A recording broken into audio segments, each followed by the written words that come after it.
Hello friends, இன்றைக்கி என்ன வீடியோனா வெங்காய பச்சடி தாங்க பார்க்க போகிறோம். இது சாப்பாடுக்கு இட்லி தோசைக்கெலாம் ரொம்ப டேஸ்ட்டாகவே இருக்கும். அது வாங்க எப்படி பண்ணுறதுன்னு பார்க்கலாம். ஃபஸ்ட்டு ஒரு கடாய் வச்சுக்கோங்க, 2 ஸ்பூன் எண்ணெய் ஊற்றிக்கோங்க. சின்ன வெங்காயம் 10 வெங்காயம் போட்டிருக்கேன், 3 மீடியம் சைஸ் வெங்காயம் போட்டிருக்கேன். நல்லா மிக்ஸ் பண்ணி விடுங்க. வெங்காயம் லைட்டாக கலர் சேஞ்ச் ஆயிடுச்சு. 10 பல்லு பூண்டு போட்டுக்கோங்க, 2 கொத்து கருவேப்பிலை போட்டுக்கோங்க. வெங்காயம் நல்லா கலர் சேஞ்ச் ஆயிடுச்சு. இப்போ ஒரு ஸ்பூன் தனி மிளகாத்தூள் போட்டுக்கோங்க.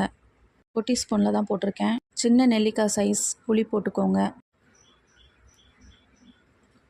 சூடு ஆறிடுச்சு. மிக்சர் ஜாரில் ட்ரான்ஸ்ஃபர் பண்ணிடலாம். 4லேருந்து 5 பல்ஸ் மட்டும் விட்டு எடுங்க. கொரப்பாக தான் அரைக்கணும். அதுதாங்க பேஸ்ட் ரெடி பண்ணிட்டோம். இதுக்கு ஒரு தாளிப்பு கொடுத்துடலாம். ஒரு ஸ்பூன் எண்ணெய் ஊற்றிக்கோங்க. கடுகு உளுந்து ஒரு ஸ்பூன் போட்டுக்கோங்க. ஒரு கொத்து கருவேப்பிலை போட்டுக்கோங்க. அரைச்சி வச்ச பேஸ்ட் அதில் போட்டு நல்லா மிக்ஸ் பண்ணி விடுங்க. தேவையான அளவு உப்பு போட்டுக்கோங்க. எண்ணெய் பிரிஞ்சு வந்தோடனே ஆஃப் பண்ணிடுங்க. அவ்வளோதாங்க, ரொம்ப டேஸ்ட்டான வெங்காய பச்சடி ரெடி. லைக் பண்ணுங்கள், ஷேர் பண்ணுங்கள், கமெண்ட் பண்ணுங்கள்.